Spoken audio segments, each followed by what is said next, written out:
Haldighati was a small village in the Aravalli Hills about 44 km north of Udaipur and about 1839 meter above sea level.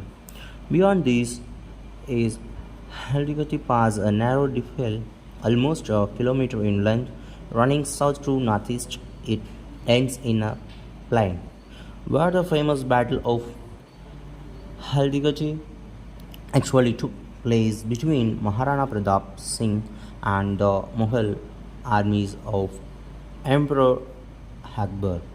A geographical feature of the pass is its soft yellow soil. When crumbled, it resembles the spice turmeric, which gives the place its name, Haldi. Despite it being an indecisive battle and inglorious success of sorts for the Mughals and a glorious defeat for Mewar, it has entered the annals as one of the kingdom's most memorable episodes by the mid 1500s. In his bid to rule all of India, Emperor Akbar had forced all Rajput kingdoms except Mewar to become part of his empire. Wanting to make these leading Rajput state obey, he tried force but failed, changing his tactics. Throughout 1573, he sent a series of envoys to Pratap way as peace treaty. However, although Pratap was agreeable to signing it, he was emphatic that it had to be conciliation on his terms. He would not become subservient to any other ruler, and Mewar would not sacrifice independence. Frustrated and humiliated, Akbar gathered his armies together, placed them under the command of Mughal General Asif Khan and Pratap Archimni, fellow Rajput man Singh of Amber, and gave the order to destroy Mewar. On May 3, the Mughals marched south towards the village Haldighati, where Pass accessed the terrain of Pratap Singh and his temporary capital of Hubarga. The battle on June 18, 1576 was a 4-hour confrontation between the imperial forces of Mughal Emperor Akbar and Maharana Pratap Singh of Mewar. Before sunrise, the Mughal army was on the move. As dawn broke, the bell lookouts saw the huge force crossing a river and assembling near Kanno. Pratap Singh moved his men into the neck Haldighati Pass. They halted, prepared to wait for the right moment to strike. The legendary warrior was looking strikingly impressive in his helmet and chain armor over a white tunic. He sat proudly upon Chitak, his handsome white Arab stallion that had been his closest ally in many battles. The horse was clad in colorful mail that ended with a mask resembling a grotesque elephant design. The terrify an opponent's teeth and to protect the horse from the enemy's elephants, on the assumption that elephants will not harm younger elephants. Pratap clasped his huge sword in one hand, his other hand gripped the ancient band of the horse of Mewar. The crimson fell with the golden face of the sun god in the center. The sun climbed higher and faces ran with perspiration. The muffled thunder of the Mughal army came over near. The ground began to tremble. Soon a cloud of dust was rising above. Distant treetops. Filtering the morning sun, the Maharana led his group into the large funnel of troop under Kurzia. His war elephants brought up to the rear. There was immediate panic as the rove used the arrow into the Mewar ranks. The surprise comes bald and then the stubble back across the world.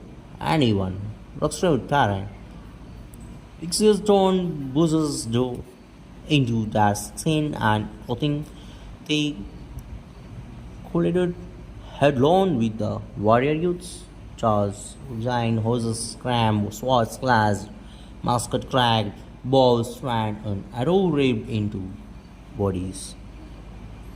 Brave man untold war cries and their death war.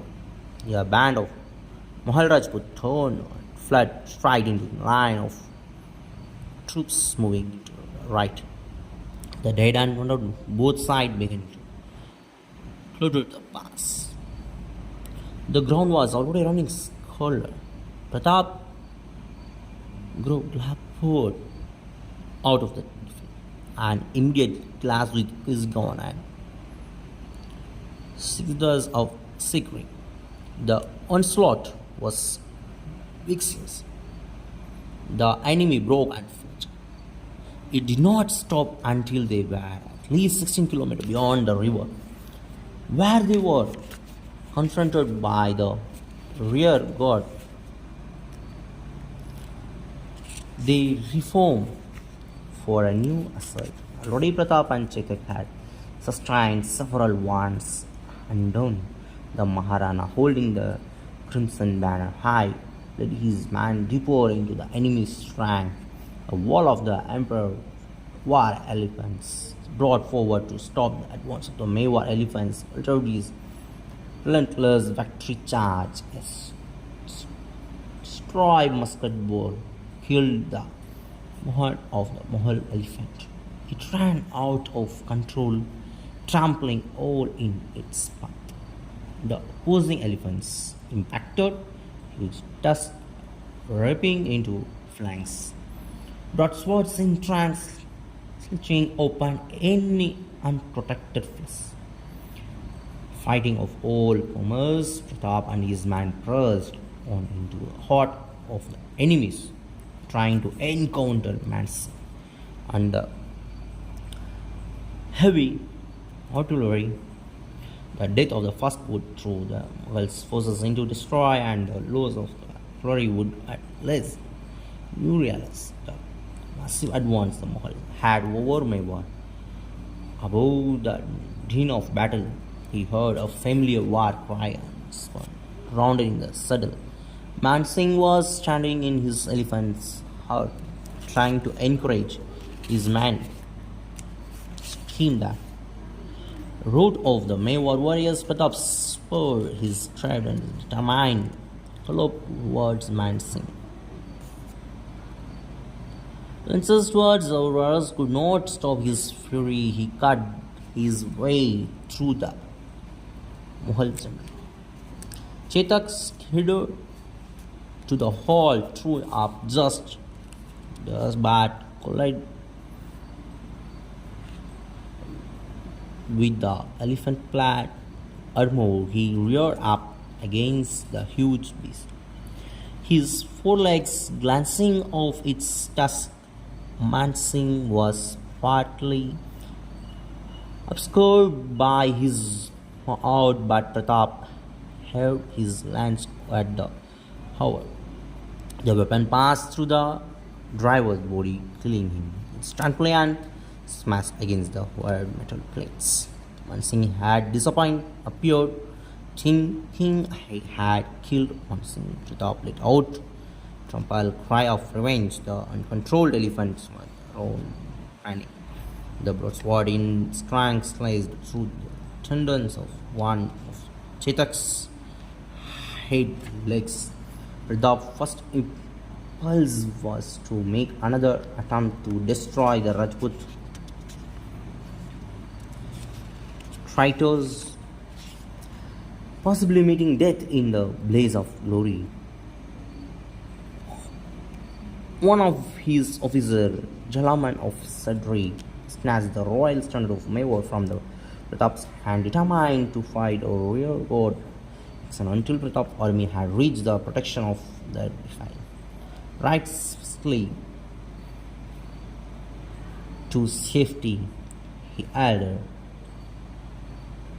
reluctantly but wisely, Pratap stood and ordered to his remaining chief to take the man to the village of Quaileri, where arrangement had been made for treating the wounded.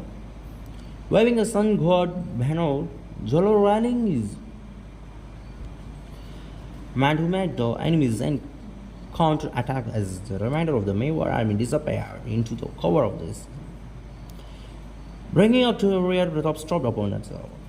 At crop of rogue, he turned to look back at us, smelling dust had hit the horrendous spectacles of the battleground. Through it came to tumult of swords, the clashing sword, the cries of victory and death. For a few moments, he was able to follow the progress of the manner. Then he too fell. An attendant came back and took Pratap bridle. We tarried too long. Highness, they continued on. Chetak was now limping badly. Pratap too was now faint from loss of blood. He had sustained 7 service wonders from musket, sword, and lance. Pratap was pursued by 2 more horsemen but was saved by his brother Sakto, however, having carried his master to safety. Chetak died. Pratap joined his man, recovered from his wonder, and then continued his guerrilla resistance. Despite of the temporary victory of the Mahal, the battle glory is significant for the intensity displayed by the Rajput, allied with the hills and the defensive movement warfare which Maharana Pratap Singh perfected, and his success was proud and wished to use. Thank you for listening.